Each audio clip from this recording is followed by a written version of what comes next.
Thank you, everybody. Thank you for attending to this session. We have a very interesting topic today and a different format. So we want to do our presentation as we do usually, but also we'll have a one-to-one interview today with one of our VP for Remax Realtron, Jeremy Pillarski. So he would also be present today, and we would try to get some insight from industry leader.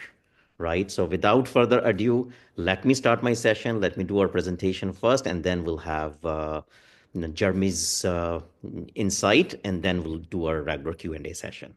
So let me share my screen.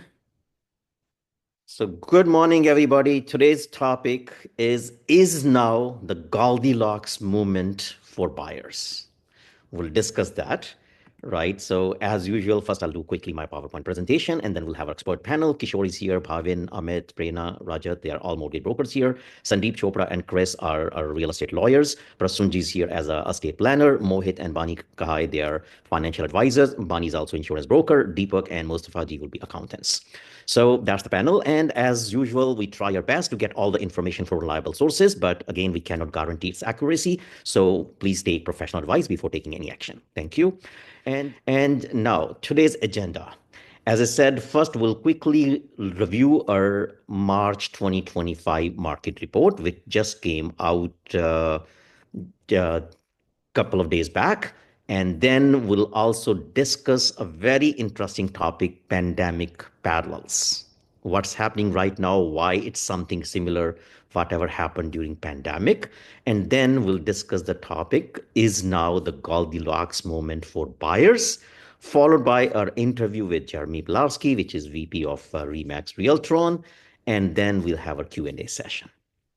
So first of all, this is what happened in March. There's a lot of news out there saying that the market is dead, it's not, nothing is selling, but we still sold 5,000 homes in March 2025.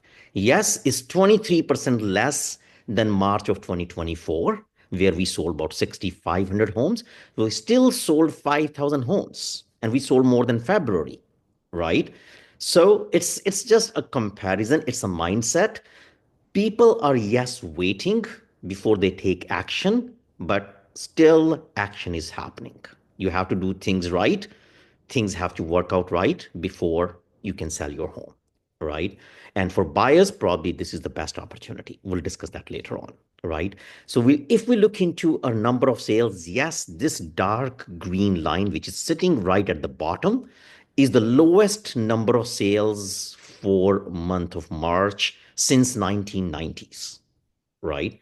So we haven't seen such a low March sales, which is similar to what happened in February. So we are going through a trend, but the good thing is it's going up, and soon we have a feeling that it will start getting better.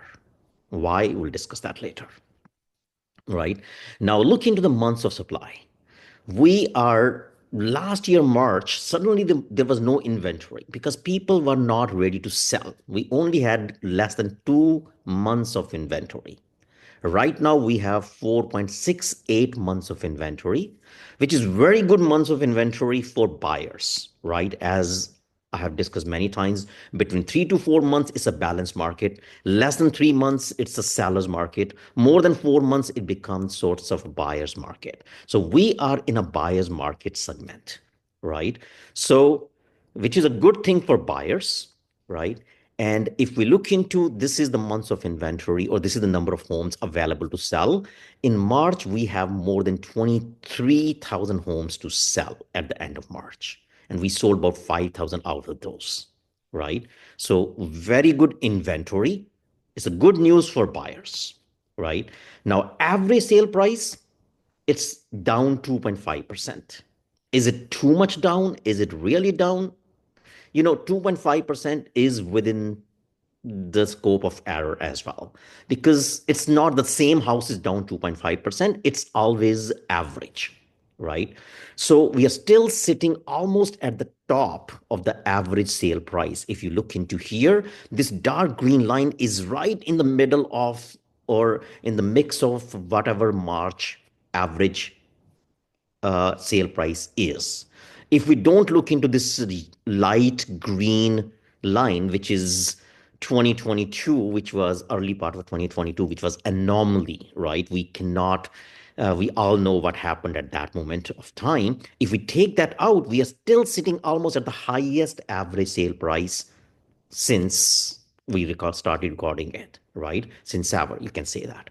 So we are having a very good average sale price. So for sellers, it's still not a bad news, right? Now let's look into some micro analysis. Let's look into what's different segments of market is doing, right? Freeholds versus condos. Now, detached houses is right now around 4.6 months of inventory. We sold 2155 houses out of 9,813, so which is about 4.6 months of inventory. In Sammy's, it's 2.4 months of inventory. In townhomes, it's 3.6 months of inventory, and condos is 6.2 months of inventory. So for detached, it's yes, is sort of in a buyer's market segment, whereas condos is completely buyer's market. We know that, right? Sammys and townhomes are still sort of either balanced or seller's market. So, which means lower price houses are still selling and selling very fast. Whereas, yes, high priced items like detached houses or condos are struggling. So that's sort of a nutshell. But at the same time, I also want to point out that we still sold almost 1,400 homes in the or condos in the month of March. So it doesn't mean the condos are done or they're not selling. Yes, we have quite a bit of inventory and they're selling at a slower pace, but they're still moving, right? So this is again the same inventory in terms of like bar chart showing where everything stands. Now, let's discuss the pandemic parallels. This was a topic on last night global news. So they compared whatever is happening right now due to south of border, whatever Trump is doing, they treated or they compared that whatever happened during pandemic. You know, interestingly, this is a statement which made me laugh. Justin Wolfers, he's from Michigan, University of Michigan. He said Trump has done what only a virus could do previously.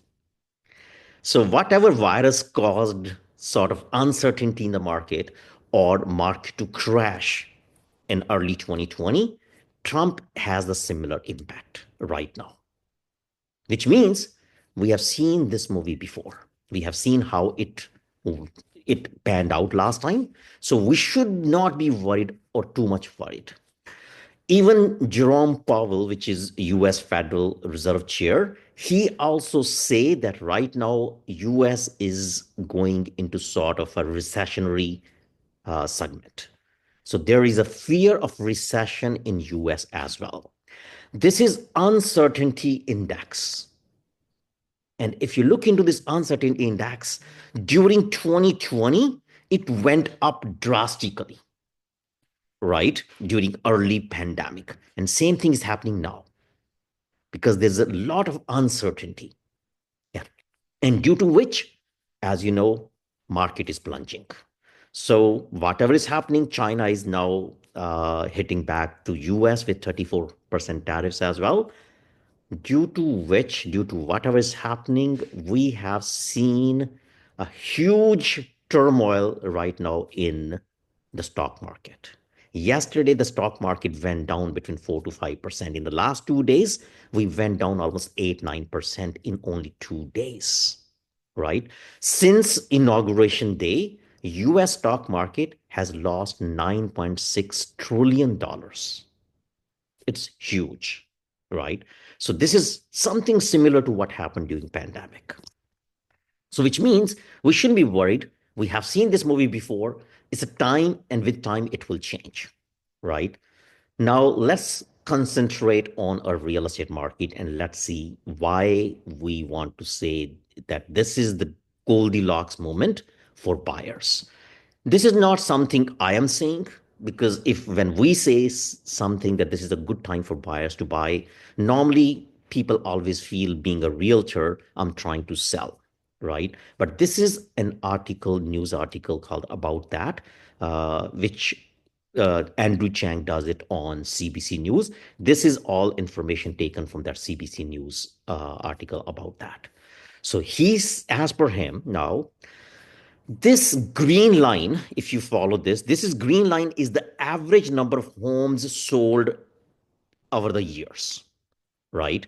As you could see, for the last probably from 2014 till 2020, we were very close to that average line. We were some months we were higher, some months we were lower, but we were very close to that average line. And then suddenly in 2020, when pandemic hit, we went way below the average number of home sales. But then very quickly we turned around and we came back and we were doing too many sales during 21, 22, right? And then we all know what happened, right? Inflation went up, interest rates went up drastically, and then we were in this segment where we were much below average home sales for Canada, and this is for the whole Canada, right? For the last 2 to 3 years. But if you look toward the end of this like line, we were coming back near the average, which means toward the end of 2024, we actually started going above average. And that's when everybody started predicting that come 2025, we'll have a good, strong real estate market because this is what the graph is showing. This is what the data is showing, right? So now at that point of time in spring last year, or sorry, uh, in the winter last year, November, December, so everybody started predicting that we would be having our price growth in real estate market and Canadian housing market will surge in 2025 when the Bank of Canada is going to cut rates. So everybody were on the same place, like on the same note. But then the nosedive happened. We all know why it happened. Suddenly, we again came back away from that average number of sales from the green line, right? So now we are again selling much lesser number of homes for the last 2, 3 months, right? So this is what's happening as per again Andrew Chang. This is February data. In Canada, 10% lesser number of sales. In Vancouver, about 13% less number of sales.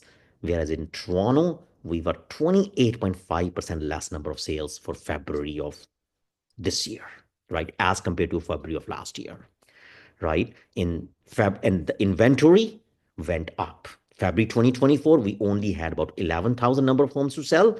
In February last year or this year, we had about 20,000, which is right now sitting around 23,000, as we just saw in our report, early part of this report, right? So we have a high number of inventory. So keep in mind, we have a very good amount of houses to sell now. But this is not going to last forever. Timing is everything. This is what something similar happened during pandemic, right? Actually, this is a survey done by BMO during April last year, where they said 72% of homeowners in Canada were waiting for the rate cuts before they purchase a home, right? So there are a lot of buyers. We are still actually short of houses. Believe it or not, we even if we have this high inventory, but overall still there's a shortage of houses, right? And 72% buyers were waiting for this rate to come down before they jump into the market. And also, how much the rate should come down before they jump into the market? This is actually, they said they are waiting for the Bank of Canada's rate to come below 3%. And that's exactly what happened. We are right now at 2.75%, right? So Bank of Canada did 7 rate cuts in a row, right? We are sitting at the lowest rate in the last 2, 3 years, but market is not moving, right? So why is it a Goldilocks moment? low price. Imagine houses are right now at a low prices of the last 2 to 3 years. We are at the lowest level price wise. Interest rates are at the lowest level for the last 2 3 years. Forget pandemic rates. We are right now at a very, very good rate. You can get a fixed rate under 4%, right? And then we are also having the high inventory. When in the history you can see all these three things in the favor of buyers: when price is lowest, when interest rate is low, and when there's so many houses to sell. It doesn't happen, at least in our major markets like Toronto or Vancouver. It never happened in the history. This is probably, that's why it's called Goldilocks moment for buyers, because everything is in your favor. And something similar happened in 2020, early part of pandemic. And those who took action during the early part of pandemic, they were brave enough to go out when people were locked in. They looked at the houses and they bought houses. And a little bit later, very soon, they realized that they sort of won a lottery, right? So this is probably the best time. Buyers need to understand what the new normal is. And actually, you know what? Very soon, we will stop looking into what's happening south of border. We know this is not going to change within a month or two. We know Trump is there now for next 4 years, right? So he just started. And congratulations, we completed first quarter of 2025. It seems like a long year already, right? So in that one quarter, we have seen so much, and people are already fed up. People are saying, you know what, what's happening is happening. Very soon, people will say, let me go on with my life and let me do what makes sense for me. And that's when the market will come back, right? Change can come fast, and it's worth paying attention. Time will be very crucial. We won't have this window very long. So keep that in mind. This is again as per CBC, which is a major news segment or major news body in Canada, right? So they are saying this is one of the best moment to buy houses. To take action, to get more information, please contact one of us. And now let's do our interview with Jeremy Pillarski, who's our VP at Remax Realtron. And then we'll open the Q&A session. Thank you. Thank you, everybody. And Jeremy, if you are already in the session here, he's just logging in. In the meantime, we know the interest rates are also the next announcement coming in. So I think it's a good time we can ask our mortgage brokers what is the expectation coming this week or next week, actually.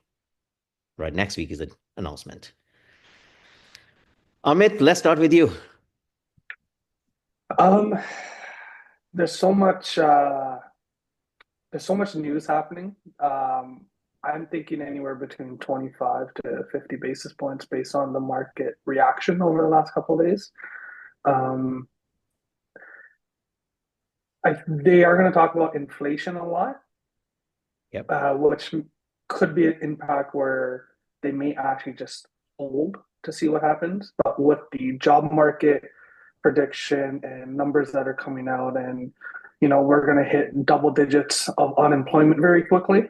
I can see them being aggressive to, you know, um, try to keep the economy by hitting that recession real hard. Okay. So your take is 25 or 50 or hold? 20. I'm 20, in between still. I'm in between 25 to 50 still right now. 25. Okay. And Jeremy is here. Okay. You Hey, know, sorry for the delay. How are you? I'm Hi, good, Jeremy. Jeremy. How are you Good. doing? Nice to see you, Neelam. Nice to see everyone. Thank you. Thank you, Jeremy. Same here. Yep. So everybody, Jeremy is our VP at Remax Realtron Realty Inc. Remax Realtron is home of top producers. We are one of the biggest Remax in Canada. Remax Realtron is 30 plus years in business. 40 years this year, Sam. 40 years. 40 years. Yes, you're right. Yeah. We just celebrated a 40 years of spring kickoff. I remember. Yeah. Thank you. Thank you for correcting me. So, Yeah. Jeremy, let's start and let me ask you quickly, first of all, what's happening in real estate market and why? What do you think? Thanks. First of all, thanks for having me here. It's a lot of fun. Sam, the way you do these seminars and educate your clients, I think is amazing. You're a trailblazer for Remax Realtron agents and someone people look to as not only authority in real estate, but an example of how to run a great business and how to communicate well with your clients. So I'm happy to be here sharing with you and doing that.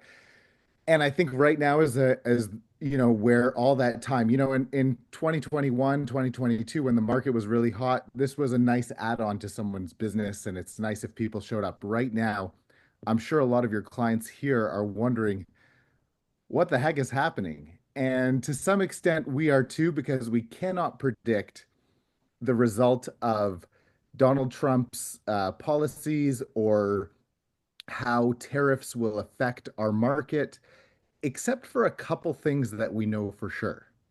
Mhm. And the couple things we know for sure are number one, Canada will continue to be a great place to live and a great option. And the uncertainty in the United States is going to shift people to immigrate to Canada over the United States. Not everyone, but a lot of people, because we have, despite our election and everything going on, we have a very stable political system that we can be proud of. We have freedoms we can be proud of. We have immigration policies we can be proud of that gives less uncertainty to people around the world. And so Canada continues to be a great place to be. That being said, in the short run, obviously a lot of people are scared. A lot of people are uncertain, and a lot of people are saying, hey, let me just hold on to my money and wait and see what happens.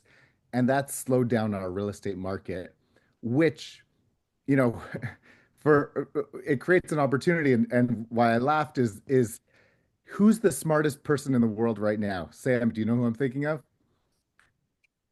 Anybody who take action now? Well, Warren Buffett Oh, was perfect. criticized for holding so much cash and holding so much cash. And right now, Berkshire Hathaway is sitting on $350 billion. And so, why are people saying it's so great? It's so great?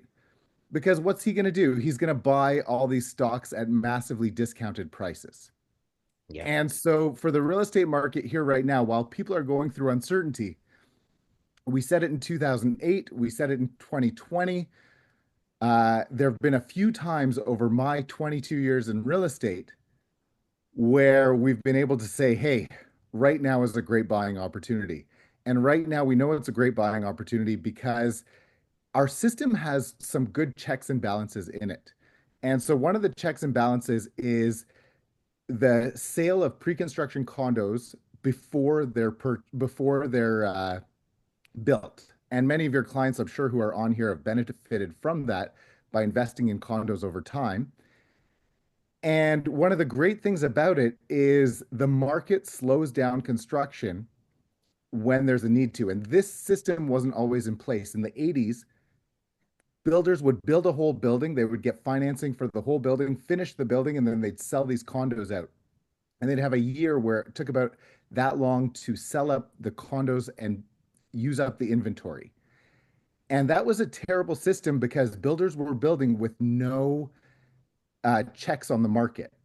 And because there's a few year process, it created problems because there were still projects starting later on. And now the check we have on it is there are no projects that have started construction really in 2023, 2024, and 2025. And probably in 2026, there will be no projects starting. And so that means for our long-term housing shortage, we know that in 2028, 2029, 2030, if the economy gets decently better, doesn't have to be great, just decently better, we know there's going to be a massive shortage of property in Canada, which is going to be difficult for renters, but amazing opportunity for property owners. So that was a long answer to how's the real estate market and what's happening now. But you can tell I'm excited and enthusiastic about the opportunity right now. That is not to say that there is not some pain that people are going through right now. Absolutely. Summed it very well. Thank you. You know what? You've just touched a portion on there, and I want to come there. You did mention about the housing shortage in Canada, right? Mhm. I know last year there was a huge noise everywhere. Everybody, every news article, every media outlet, they were saying we're gonna have 1 million homes short by end of 2030, right? Right. Suddenly we didn't build those homes anymore, or actually we are now building lesser, as you just said. So what's the status of the housing shortage? Doesn't seem like shortage anymore because there's so many inventory to sell. Right. There's short-term shortage and long-term shortage. Hmm. So in the very short run, when the economy is worse or when people are uncertain, you can stay at home with your parents for an extra year. You can stay in their basement. You can move in with your wife's family when you get married. You can do a lot of things. Hmm. Also, when the economy is having a tougher time, people delay their divorces. They put decisions off.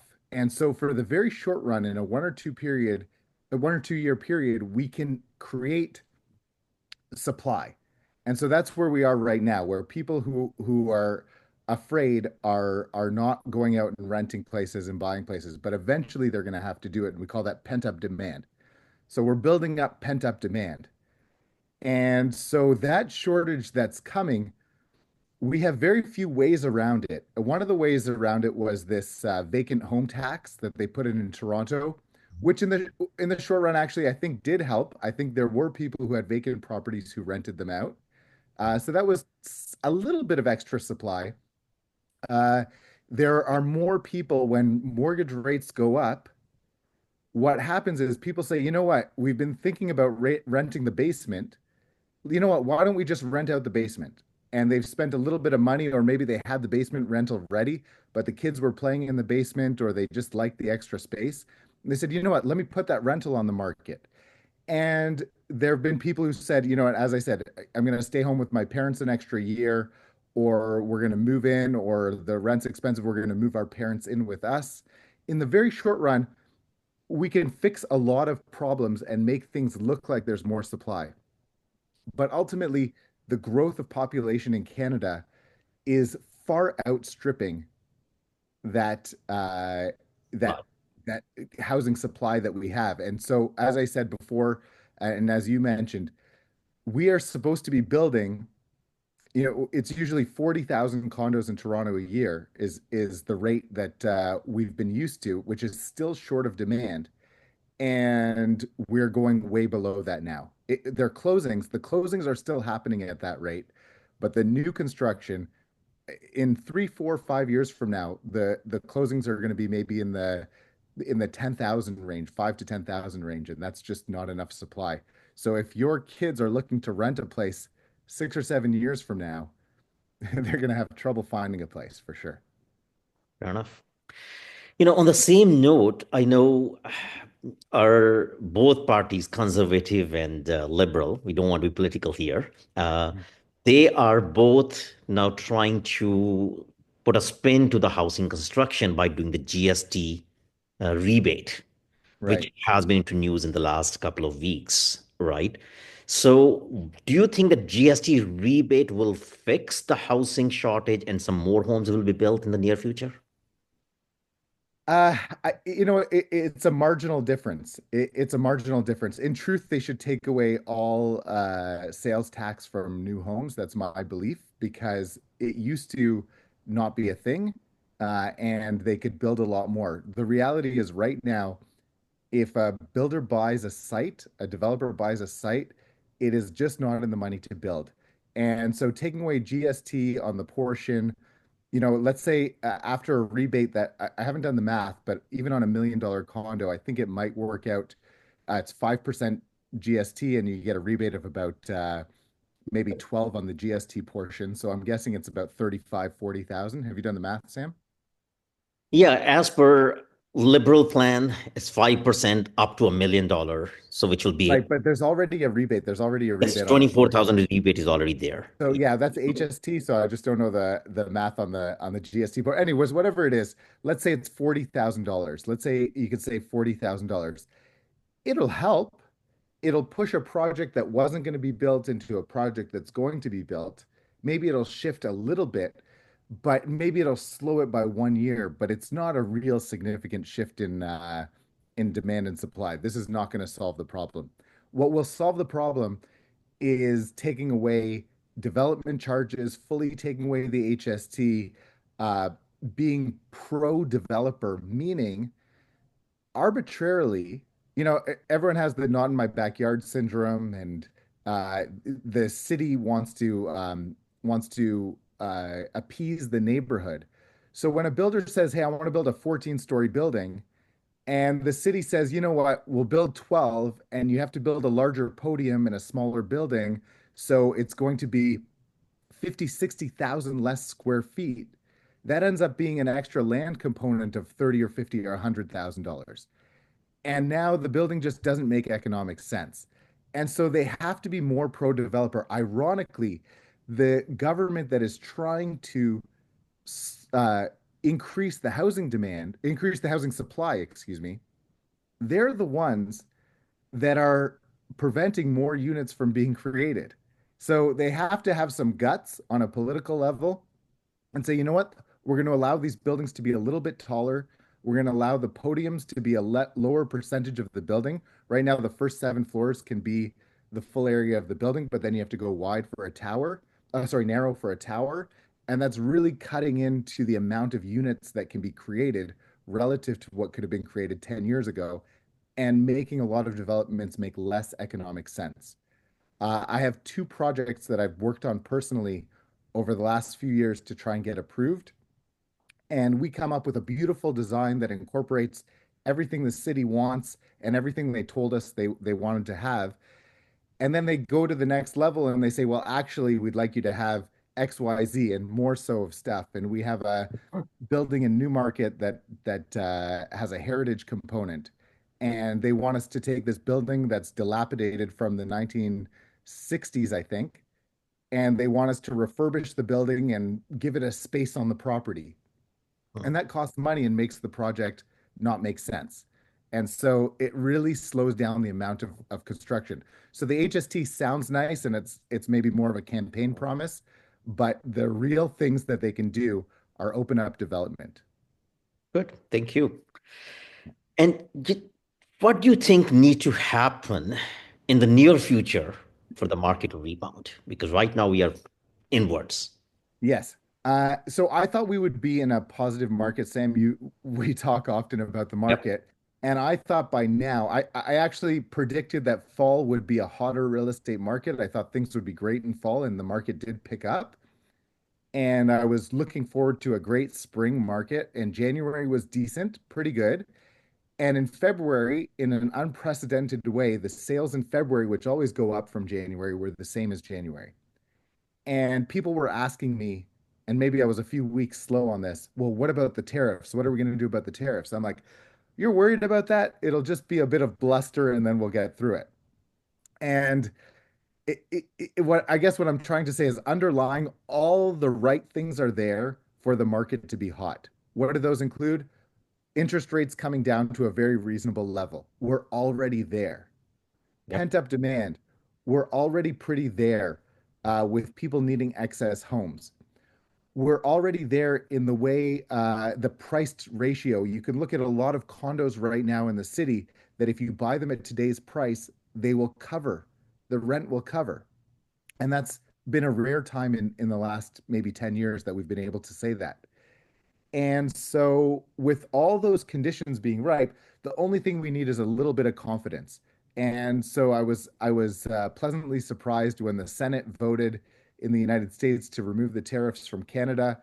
If the Congress does this, or if Trump lays down his arms against Canada, I guess we can't say that, but we can say lays down the financial arms. if we have a little bit of certainty, not a lot of certainty, just a little bit of certainty, I think we're looking at a 2009 like comeback after the financial crisis where our market rebounds really quickly and we could see price increases of 10 to 15% within a year and then back to normal growth. Great. Thank you. Haji has asked a question in the chat. He's saying, thank you for your input, Jeremy, of course. How the market will react to another 25 or 50 basis point drop Yeah. in interest Thanks, rate. Haji. Great to see you. And it's nice to have you around the office as well with Sam and the rest of his team. Uh, as I said, I think we're already there with interest rates. Every drop will be, if the rates are dropped now artificially below what we need because of this, it's going to shift people towards real estate. Once again, we've learned this week that the stock market is more volatile than real estate, is a scarier place to be, unfortunately, than real estate. I think we're already there, Haji, and I think it's going to just mean that it's going to feel really cheap. And if they drop 50 basis points now, which I'm not sure if they will because the inflation rates came back a little bit higher than expected, mostly because the GST holiday or the HST holiday came back. So inflation showed a little higher, which makes no sense to me whatsoever because they should factor that out. But if they go another 50 basis points, which I thought a few weeks ago they were going to do, uh, it, it's open season for buying, and we're seeing in the 416 lots of multiple offers already, and those are happening now. I think it will extend to the 905, but again, we should already be there from the fundamentals. It's just a question of when we'll have a little bit of confidence with the situation with Trump and the tariffs. Yep. What I am feeling is, and that's what I just did a presentation before you joined. We did say that in there that there's a lot of parallels what's happening right now and what happened during COVID, right? Yes, And the main parallels are like, again, the market crashed and there's a lot of uncertainty, whatever was the fear, and then people got used to it and they came back and came back very strong. And anybody who took action during early part of pandemic in early 2020, they almost won a lottery, right? right. So would you feel the same thing now that this uncertainty, people will get used to it soon? Doesn't matter whether tariffs happen, doesn't happen, and then people know, you know what, I have to live my life. I have to live in a Right. house. I need my family. I need a home for my family. Let me go out and buy a house. Do you think it's going to happen soon? Yeah, listen, as I said in response, I really am bullish about where we are. Uh, the prices I'm seeing in some of the condos downtown, you wouldn't have believed that you could buy a one-bedroom condo downtown Toronto for 500,000. Now you can. Yeah. It's out there. So there are deals out there that if you're looking for the long run, and by the way, what I would stress to all your people, Sam, I'm sure you do the same, is if you have an intention to buy a property and flip it in 6 months or next year, Don't do it. stay out of this market. Don't do it. I don't know what's going to happen, to be honest, in 6 months or a year. And if someone tells you they do know what's going to happen in 6 months or a year, they're lying to you. They don't know what's going to happen either. I promise you they couldn't predict this. But if you're in it for 5 years, whew, it's a good time. If you're in it for 20 years, it's gold. It's really an amazing time to be an investor. And so what I would look at is, can you cover the cost of your investment? My lesson in the interest rate increases, I took cash flow for granted because of low interest rates throughout the whole 2000s. Since I became a real estate agent in 2002, uh, it, the whole time it's been interest rates are going down, everything's getting cheaper. And so I didn't value holding on to cash and cash flow. And I thought that was something from my parents and my grandparents' generation. And I thought we have a great economy with low interest rates. With interest rates going up, cash flow matters. And so does your investment make sense? Can you convert something? Another thing the government's done, I don't love it, but it's pretty good. They've allowed 4 units per property on any property in the city. So you can now uh, make something you would have made a twoplex a fourplex. If you can find a property where you can turn it into something you can do that with, If your condo can carry itself or come really close to carrying itself and you get a 5-year mortgage, you're feeling really good. And you hold on to that and you're going to be unbelievably satisfied with the investment. But again, you can't speculate for 6 months from now. Awesome. You know what? That's goes to my next question automatically. Where do you see a real estate market in short term, say a year to 2 years, and then in long term, say 5 to 10 years? Right. If we are not in a bullish prices going up market by the end of this year, I'll be shockingly surprised. I think that's where we're going to be. But again, I can't predict it, but it's felt like it for 6 months. Sam, you and I called the bottom because Yes. we felt like it was at the bottom. And other than this, we were right. I still say this is just a new reorganization or moment of uncertainty, or it's the last call. And I promise you, in February of 2022, I was on a webinar with a top economist in the city, and he was saying, you know what? Interest rates are going to stay low forever. Hmm. Interest rates are going to stay low, sorry, for at least a year and at least another year or two. And I took a variable mortgage on a property because he said so. And literally the next month, mortgage rates were up and everything changed. And so the point is, as long as something's going in a direction, it doesn't look like it can change direction. And so, where are we going to be a year from now or 2 years from now?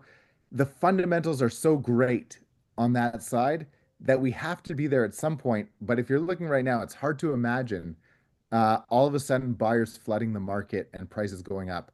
But I really believe we'll be there because we are ripe for the moment. And by the way, once interest rates started going up, you and I, Sam, were saying to people, hey, it's time to just be conservative. It's time to weather the storm. And so we spoke conservatively then. I think we're both speaking optimistically now. Perfect. Perfect. And long term, 5 to 10 years, do you think we should be much, much higher than now or Yeah, higher Sam, than we have now? this chart. I'm sure you've shown the clients, which is a Yes, many price times. prediction chart, and we show what would happen if prices increased at 3% a year and what would happen if prices increased at 5% a year. Now, the historical average for the last 40 years in Toronto is about 6.5 to 7%. Yeah. The reason we don't show the graph with 6.5 to 7% is because it looks so ridiculous and it looks like prices would be so high, you would think we're crazy. And so we just show you a reasonable estimate. And the amazing thing about that is not only have we maintained this graph and we've had to update it over the years, but we can look back at the graph we had 10 years ago. And Sam, we were laughing in 2000, let's say 2011, 2014, in those times. Oh, in 2025 maybe we'll have flying cars, but the average price in Toronto is never going to hit a million, right? Well, that's what we were saying. And you know I'm sure some people on here who've listened to you over the years and who've made a lot of money with you over the years were probably saying, who's going to pay $1,000 a square foot for a condo in Toronto? Maybe in Yorkville for $1,000 a square foot, but not in a decently nice neighborhood. That should be 500, maybe 600 a square foot. We're not New York City. And then we breached 1,000. Even in our terrible market right now, we're around 1,000 at least for most things. And the pre-construction base price you got to pay is 1,300, 1,400. If a builder's really savvy, he can build for that cheap. But the prices have come up, and so if you look at what 10 years down the road shows, it's an unbelievable idea. And the idea that two teachers, with much respect to teachers, unfortunately, we don't pay them what they're worth.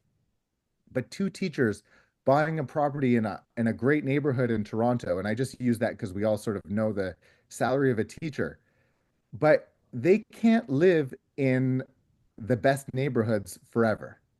And two teachers can buy a house in a great neighborhood in Toronto, and or at least in the surrounding areas around Toronto, the suburbs. They'll get further and further. And much like New York, to own a property, even own a property in the suburbs of New York, is challenging. And our population has grown at the same rate. We're just 20 or 30 years behind them. So I think I won't tell you what I think a price would be because I'll be wrong, but I think we could honestly be looking at an average price of $2 million 10 to 15 years from now. And that sounds unbelievable.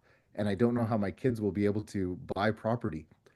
But Sam, let me tell you one more thing really quickly. And sorry, my answers are usually long-winded, but it's interesting to think the new buyer doesn't have to be able to afford the average price property. I think it's a mistake economists always make. And so if you have a lady who bought a house 60 years ago and she's still living in the house and she's in her 80s or 90s, she doesn't need to be able to afford that house. She just needs to be able to afford the taxes and the maintenance of that house. It's the new buyer entering, and we don't need that many new buyers entering to maintain the market. The move up buyers will be fine. The move down buyers will be great.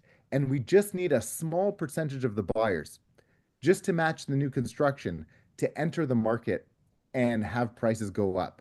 And so don't worry about the average income and the average price. The reality is, same home sales always go up greater and greater, and the new buyers have to move further and further away from the city.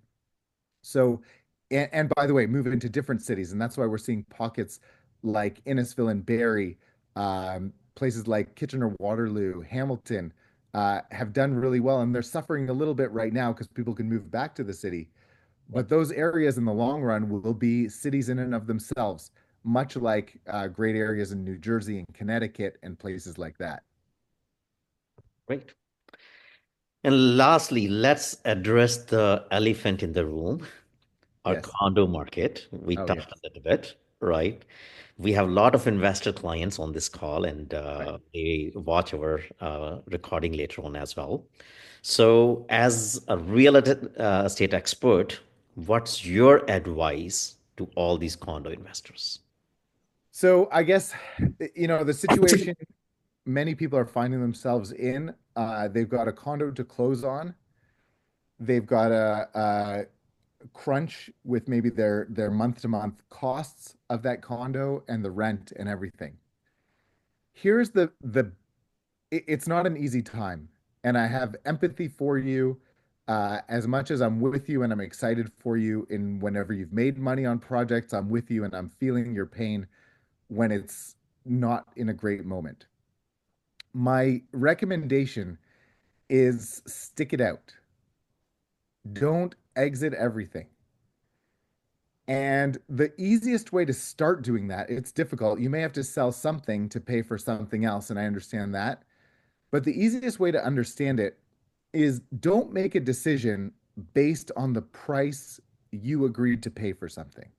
And so if you bought a condo for 800,000 and today it's worth 600,000, Sam, the biggest mistake I see people make is they're saying I don't want to buy this condo anymore for 800,000.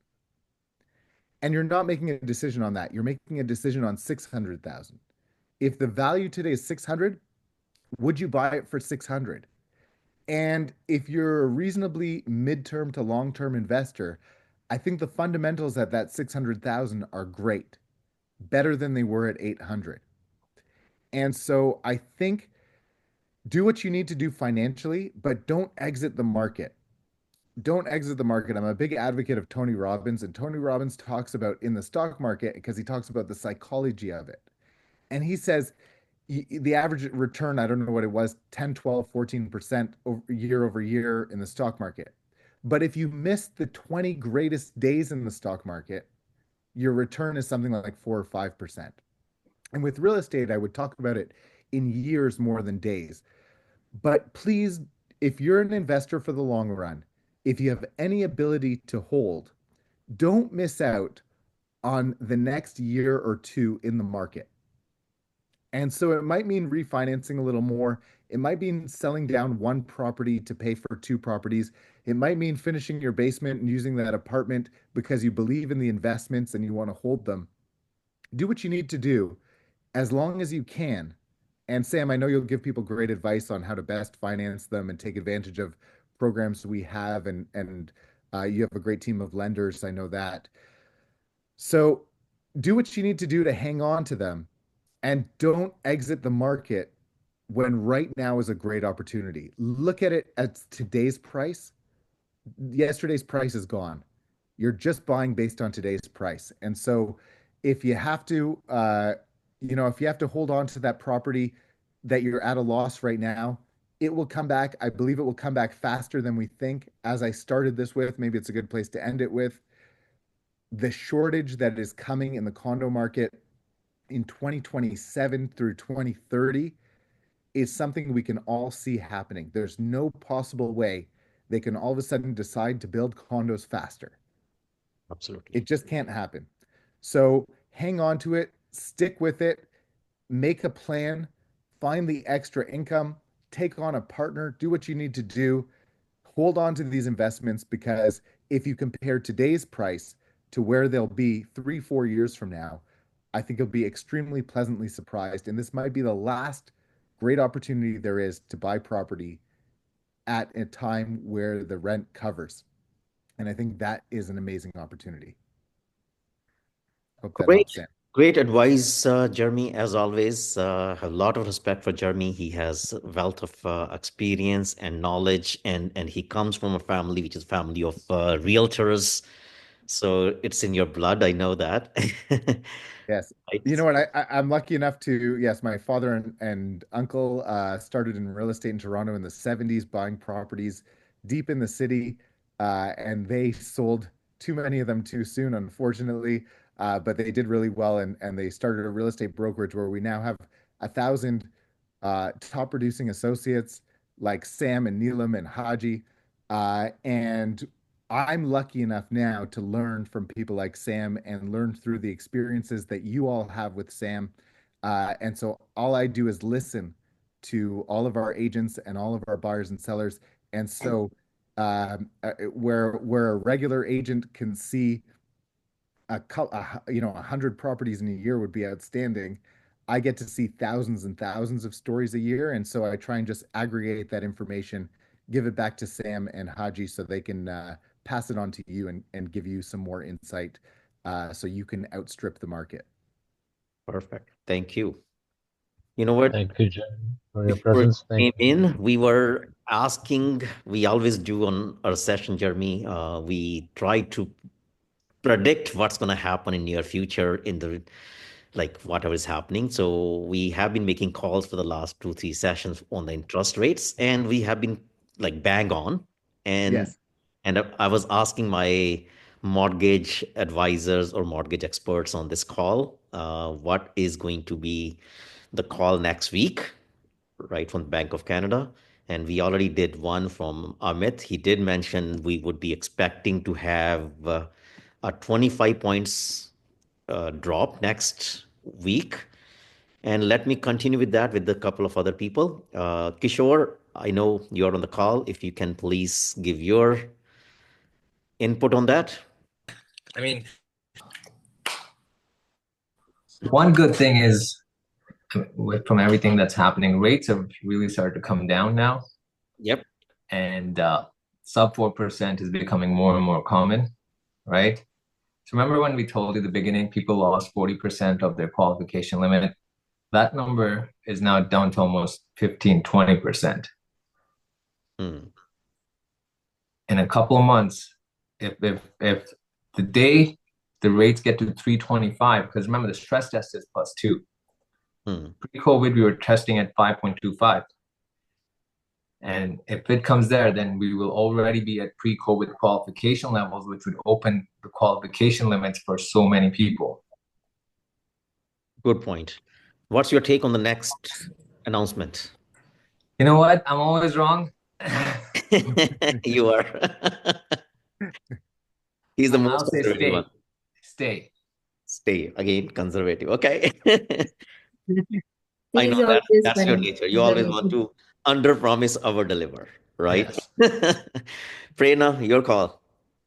Yes, definitely. I think in next rate announcement, there should be a cut, 25 to 50 basis point, and looking at the uncertainty in the market and all that, and just to ease everyone, there should be. And I hope that we can prove Kishore wrong. But that's okay. I know he wants to be conservative, but at the same time, we want to make sure that market is moving too. Absolutely. So 25 points from Prerna. And Bhavin, are you there? Uh, Hey Sam, how are you?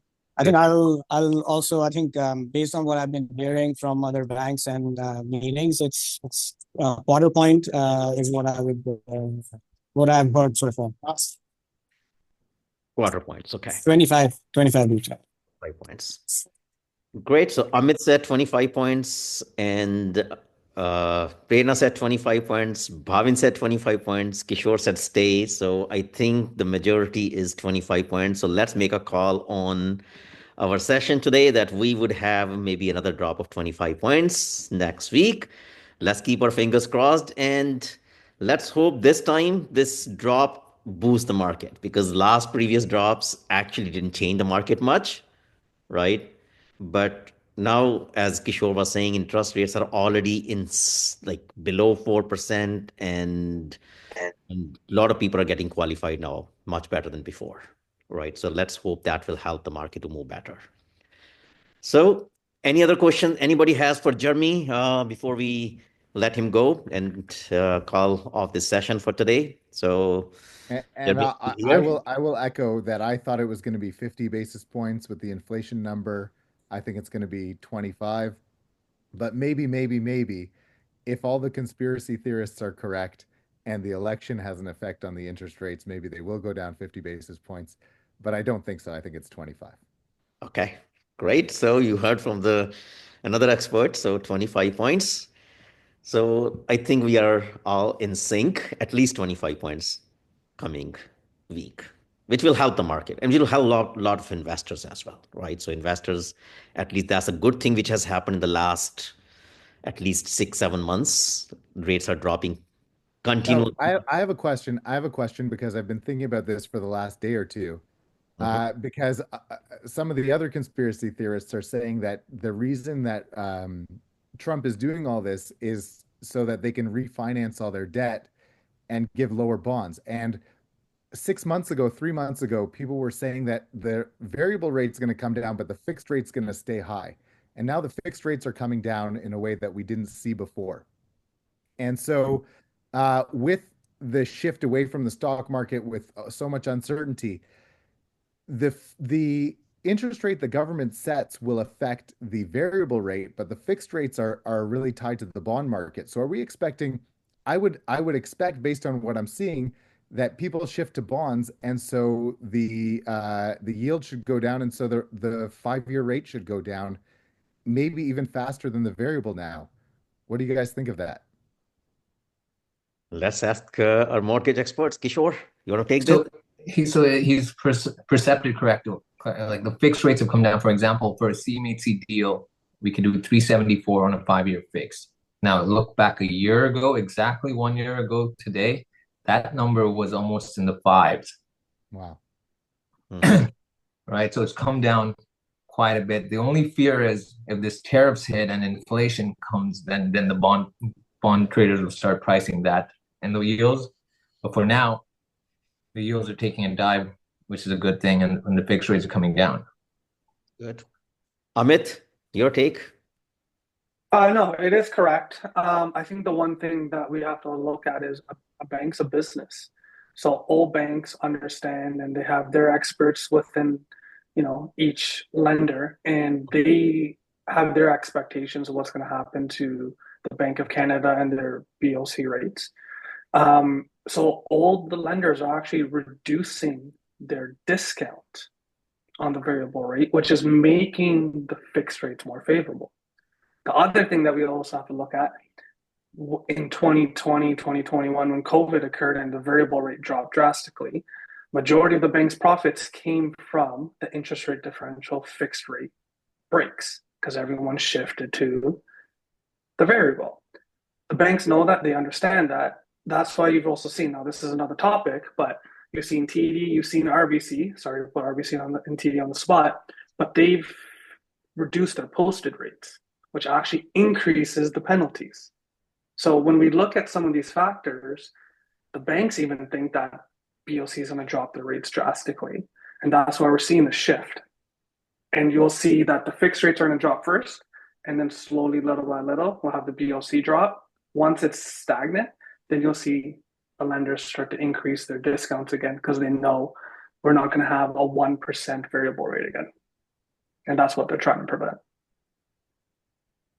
Fair enough. Thank you. Thank you for your insight, Amit. And any other question from anybody else? One last call before we call this for the end for today. I have a question, nothing related to interest rate, but just as you know, getting closer to the closing of it. What is the current percentage of the development charges from a condo price perspective? Just wanted to understand that sticker shock.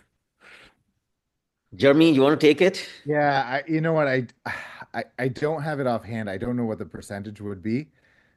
Sorry, are you talking about the closing costs that you're going to have? Yeah, so the builder would have this development charges. Sorry. Yeah. And they're likely capped, and it varies greatly by developer, but you're probably going to have somewhere around $20,000 to $30,000 in closing costs. My assumption is. Yeah, because there are some online calculators which gives that 7 different components, and you can sum it up all. Obviously, the HST is also there. You get a rebate because you're basically investing. But just wanted to be a little proactive, let's put it that way, to know To be clear, and Sam can help you directly with this, I know. The HST rebate is usually built into the price. Yeah. Your price is already after the rebate. Yeah. Sometimes the builder will tack that on if you're renting it out, but you'll get it back. But the other development charges, in addition to the land transfer tax, may be around usually 10 to 15,000 is typically what I see. But I mean, again, it depends greatly by the developer and the incentives at the time when you bought and everything. So it's different projects, and every project have different caps, right? Depending caps. Plus, I always tell my clients, beside those caps, you need to budget for additional roughly $10,000 for closing costs, including all the development, like all other costs, including tariff fee, like other lawyers' fee, levies, and 3 months of you have to pay for the reserve fund, 3 months of maintenance fee, and all those things. So normally, I always say, whatever is your cap plus add additional $10,000, you'll be safe. Yeah, you know where I come from, right? Like first time was good. It was a shock, but okay, it was a manageable situation. Now it is a little tricky situation. So, but anyhow, Anyhow, you know what? Thank you, everybody. Thank you for your time. Thank you for tuning in and spending your hour with us today. And I hope you got some valuable information out of this session. And we look forward to our next sessions, and any feedback on this new format and any questions you have for Jeremy, please feel free to send it to us, and we will get answers from Jeremy down the line. And thank you, Jeremy. Thank you for coming in. Thank you for sparing time, and really appreciate your valuable insight into this.